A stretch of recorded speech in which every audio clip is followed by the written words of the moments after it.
Değerli izleyicilerim ve takipçilerim, Gül Evim Mutfağı'na hoş geldiniz.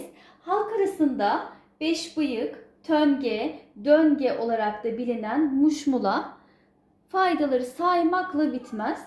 Olgunlaşınca bu şekilde tüketebileceğiniz gibi şimdi hazırlayacağım çay ile de kuru öksürüğe, inatçı öksürüğe oldukça faydalı. Hazırlayacağım çay için 10 tane muşmula kullanacağım. Öncelikle uygun bir kaba muşmulalarımızı alalım. Tozundan, kirinden, pasından arındıralım.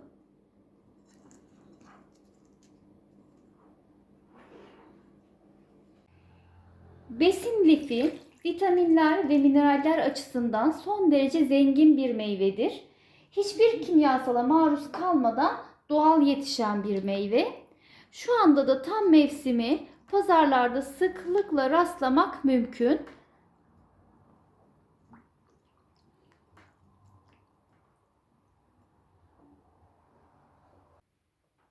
Yıkayıp suyunu süzdüğüm meyveleri çayım için hazırlıyorum. Önce 2'ye, sonra 4'e bölerek hazır hale getiriyorum.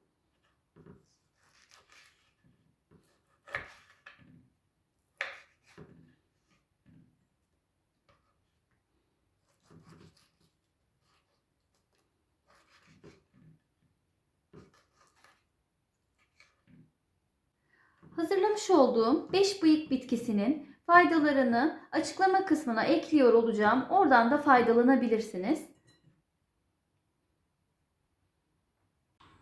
Uygun bir tencereyi ocağıma aldım. Üzerine 2 su bardağı su ekliyorum.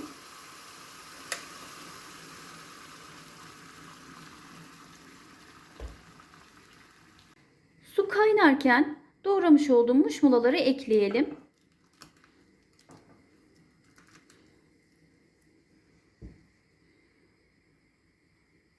Tencerenin kapağını kapatıp orta dereceli ateşte 10 dakika boyunca pişirelim. Hazır olan çayımı altını kapatıp içerken ağzımı yakmayacak bir ısıya gelene kadar soğumaya bırakıyorum. Bir süzgeç yardımıyla süzelim.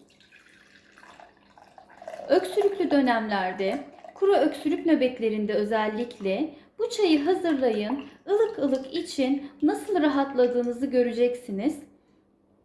Çok sıcak olmamasına dikkat edin. Boğazınızı tahriş etmesin. Çay kaşığının ucuyla zerdeçal ekledim. Bir tatlı kaşığı kadar limon ekliyorum. Limonu damak tadınıza göre arttırıp azaltabilirsiniz. Bir çay kaşığı da doğal bal ekleyelim. Çayımızın bütün malzemesi bu kadar. Hepsi evde olan malzemelerle güzelce karıştıralım. Afiyetle tüketebileceğiniz mis gibi bir çay oldu. Haftada 3 gün bu çayı rahatlıkla tüketebilirsiniz.